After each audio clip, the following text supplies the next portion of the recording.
আসসালামু আলাইকুম বন্ধুরা, কেমন আছেন? বন্ধুরা, কি আপনারা আমার ভাইরা ভাইয়ের যে খামারটি আছে আকন ডেইরি খামার, সেটা সময় জানতে চান? এটা হচ্ছে মানিকতলার ওপারে এই যে আকন ডেইরি খামার।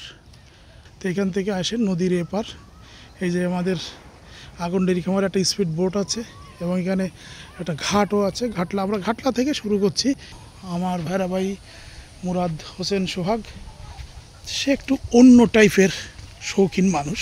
পাশ দেশে লেবু গাছ লাগিয়ে দিয়েছেন, প্রচুর পরিমাণে তার কাগজি লেবু হয়। এই যে আমরা দেখতে পাচ্ছি, এখন আমার খামার ভিতর ঢুকছি নদীর সাইড দিয়ে।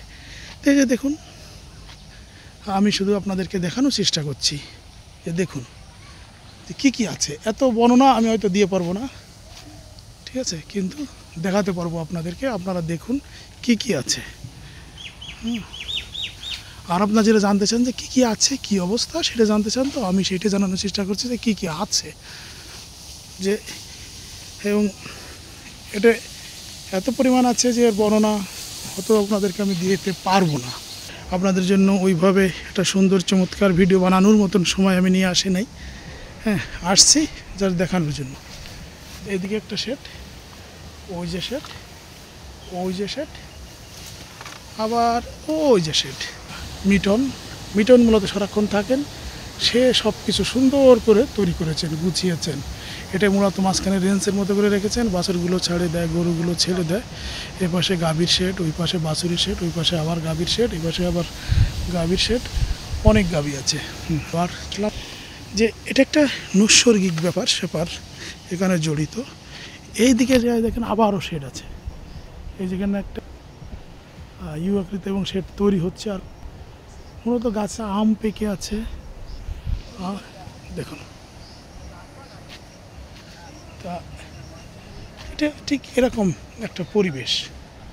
এই যে কাজ চলছে, উন্নয়নের কাজ চলছে, ডেভেলপমেন্টের কাজ চলছে।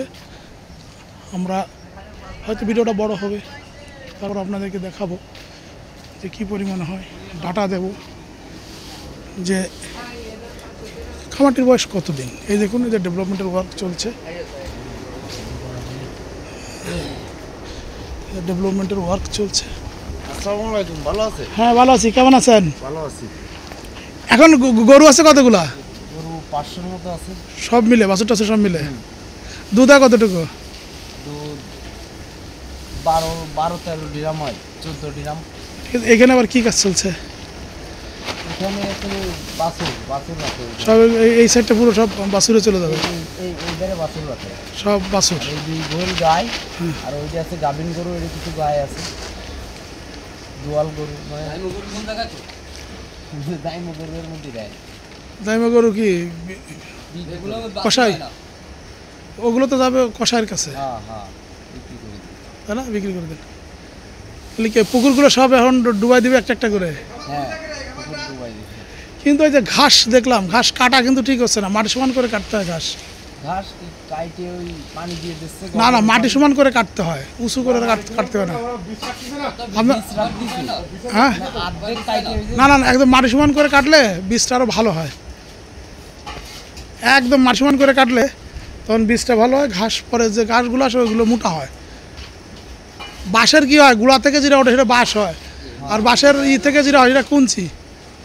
ঠিক আছে, একদম মাটি সমান করে কেটে দেবেন, তাহলে কিন্তু ওইগুলো আরও বেশি বড় মানে মোটা হবে, গুছাও বড় হবে। একদম মাটি সমান করে। যত্ন করে খুব। না, ওই তো তখন এই যত্নটুকু করে দিলে তখন কম যত্নে আরও বেশি ফলন আসবে।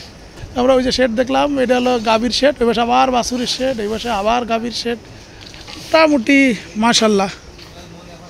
হ্যাঁ, এটা হলো একটা শৌখিনতা। যে আরেকটা জিনিস করছেন ভাইরা ভাই আমার, হলো যে তাল গাছ লাগাচ্ছেন প্রচুর পরিমাণে। এই যে পুকুরের পাড় দিয়ে তিনি তাল গাছ লাগাচ্ছেন। আমি অবশ্য এটা জানি না কেন তিনি এত তাল গাছ লাগাচ্ছেন। এই দেখুন আম গাছ মাটিতে ধরে আছে। এই যে গাভীর শেড। এই দিকে যদি দেখা যায় দেখি, এটা হচ্ছে ভেড়ার শেড। ভেড়া এবং ছাগল, দেশি বিদেশি অনেক রকমের ভেড়া এবং ছাগল আছে। এই যে দেখুন গাভীগুলো, আপনারা জানেন যে আমরা বিভিন্ন সময় গাভীগুলো আমরা সারা দেশ থেকে সংগ্রহ করেছি, অনেক দূর দূরান্ত থেকে গাভীগুলো সংগ্রহ করেছি। কিন্তু দুর্ভাগ্যবশত ভাইরা ভাই আমার ঢাকাতে আছেন, এই যে দেখুন, আমরা যদি এইভাবে দেখি, এই যে গাভিগুলো দেখুন, মাশাআল্লাহ। আসলে এখন এখানে আমরা কার্লিং যেটা বলে, ওইটা হয়তো সামনে আবার আমরা বসে তখন কিন্তু এটাকে আবার ডিজাইন করব। প্রথমে তো একটা খামার করতে গেলে হাবড়ে জবড়ে তৈরি করতে হয়, ঠিক আছে। আগে এলো কোয়ান্টিটি, তারপরে কোয়ালিটি। শুরুতে যদি আমরা কোয়ালিটিতে দিকে তাকাই তাহলে কিন্তু কোয়ান্টিটিটা বাড়ে না। এই জন্য আমরা প্রথমেই তাকে আমি কোয়ান্টিটি বৃদ্ধি করতেছি, যেহেতু তার ব্যবসা প্রতিষ্ঠান, এখানে তাকে লাভ দেখাতে হবে। যদি লাভ দেখাতে পারি তাহলে সে ভালো করতে পারবে, যদি লাভ দেখাতে না পারি তাহলে সে ভালো করতে পারবে, নিরুৎসাহী হয়ে যাবে। তা যেহেতু এইটাকে মাথায় রেখে মূলত আমি তাকে পরামর্শ দিয়েছিলাম যে এইভাবে করতে হবে। এরপরে সে দেশি বিদেশি অনেক জায়গা থেকে অনেক মানুষের পরামর্শ নিয়েছেন, এবং যেখানে যান সেখানেই তার ধ্যান স্বপ্ন। এই কারণ এই সেট থেকেই, মানে এই আকন ডেইরি বা আকন ফ্যান, এটা হচ্ছে খুলনা জেলার দিঘলিয়া গ্রামে এই কম্পাউন্ডটা অবশ্য। আরেকটা কম্পাউন্ড আছে, সেটা হচ্ছে এর পাশে 13 উপজেলা কথাতে আছে একটি কম্পাউন্ড। তা আমরা ওইটা হয়তো আজকে এবার যাওয়া হবে না, আর একবার যাবো যখন তখন দেখাবো। ওইটা আরও বেশি বড়, ওখানে মাছ আসা হয় অনেক বেশি জায়গায়, এবং গরু টরু দিয়ে আছে অনেক ওখানে। তারপর আমাদের এখানে যে ফ্যাটেনিংয়ের গরুগুলো হয়, যে ষাঁড় গরুগুলো হয়, ওইগুলো চলে যাবে। এটা হচ্ছে মূলত রেস্ট হাউস বলবো না, বাড়ি, ঠিক আছে। আগের রেস্ট হাউস ছিল, এখন ওটা বাড়ি। এখানে এসে এখানে থাকেন। ওই যে আমার গাড়ি টাড়ি আছে, মোটরসাইকেল আছে। ওয়ালাইকুম আসসালাম, কেমন আছেন? হ্যাঁ, শুনলাম যে বেরোয় গেছেন। এই যে এখানে, হ্যাঁ, একটু আপনাদেরকে একটু দেখাই যে এটা কিন্তু গ্রামের চমৎকার সুন্দর করে ডালা। এটা দোতলা। এই জায়গাটার মোটামুটি রেঞ্জ ছিল, এখানে রেঞ্জ ছিল, এখানে তারা গরু ছেড়ে দিত। এখন কিছু গাছপালা হয়েছে। আর এই যে এইটা দিয়ে মূলত শুরু। প্রথমে যখন এই হ্যাসারি ছিল, এটা একটা মাছের হ্যাসারি ছিল, এটা মূলত হ্যাসারি কমপ্লেক্স ছিল, মাছের হ্যাসারি। তখন এই শেডটা ছিল, এখানে সে মাছ না করে আর কি তাই গরু পালন শুরু করে। এই জন্য নিচে ছিল, ইটি ছিল। এই জায়গায় এখন কিছু বাছুর এনে রেখেছে। তো এইভাবে মোটামুটি তৈরি করার চেষ্টা করা হতে। আপনারা সামনে দেখতে পাচ্ছেন কিছু মাটির পাত্র। আসলে প্রতিদিনই এত পরিমাণ মাটির পাত্র কিন্তু চলে যাচ্ছে, আবার মাটির পাত্র আসতেছে। কারণ আমরা ওই যে দেখতে পাচ্ছি সেফ ফুড সুইট,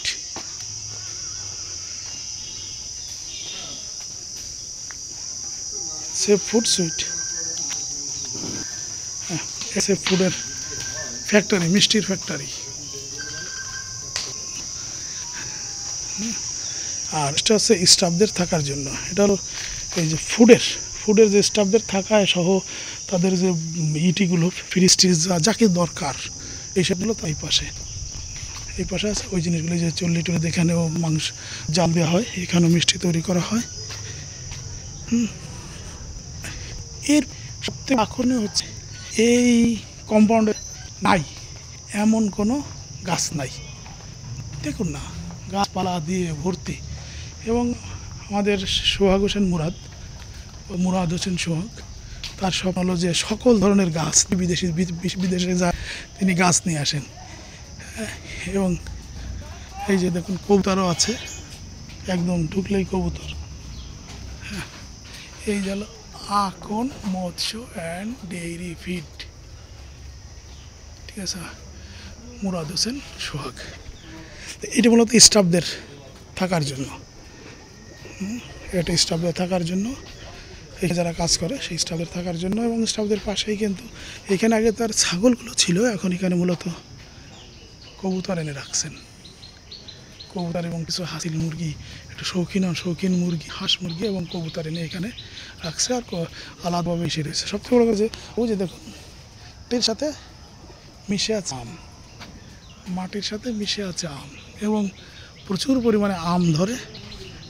এবং আপনারা একটু দেখুন, যেভাবে কোনো একজন মানুষ যখন এই শেডের ভিতরে ঢুকলে যেখানে গাছগুলো আছে, গাছগুলোতে কিন্তু লেখা আছে আলহামদুলিল্লাহ, মাশাআল্লাহ, আল্লাহু আকবার।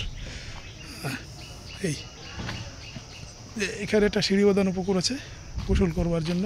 ওদিকে নদীর ঘাটে দেখেছেন যে নদীর ঘাটে একটা স্পিড বোট আছে, মাঝে মাঝে তারা একটু ঘোরে স্পিড বোট নিয়ে। তো এইভাবেই কিন্তু চলছে মাশাআল্লাহ। এই যে চমৎকার আম গাছ, প্রচুর আম, প্রচুর আম, প্রচুর আম। মূলত উন্নয়নের কাজ চলছে, সবসময় তিনি উন্নয়নের কাজ চলছেন। এই যে গেটতে ঢুকতে গিয়ে দেখবেন লেখা আছে আলহামদুলিল্লাহ। হ্যাঁ, ওই যে এই পাশে আছে মাশাআল্লাহ, মাশাআল্লাহ আলহামদুলিল্লাহ। এই মাশাআল্লাহ আলহামদুলিল্লাহ এটা কিন্তু আমারই ছিল যে আপনি এখানে জিনিসগুলো লিখে রাখবেন, এবং লেখা আছে বিনা অনুমতিতে প্রবেশ নিষেধ। আরেকটা কথা বলি, এটা হচ্ছে যে দেখুন দিঘলা যে এম এ মসজিদ কলেজ, মসজিদ কলেজ, এই পাশে দিঘলা হাই স্কুল, প্রাইমারি স্কুল, এবং এখানে ঈদের সময় ঈদ মেলা হয়, বেশ রমরমা ভালোই আছে। আর এইখানে আছে হলো ওই যে এখানে ছোটো একটা মার্কেটের মতো আছে আমরা দেখতে পাচ্ছি। আর এই রাস্তার পাশেই আছে তাদের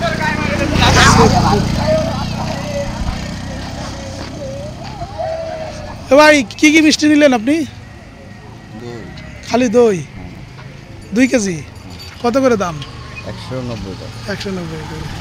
সেপুটির দই কেমন? খুব ভালো, খুব ভালো।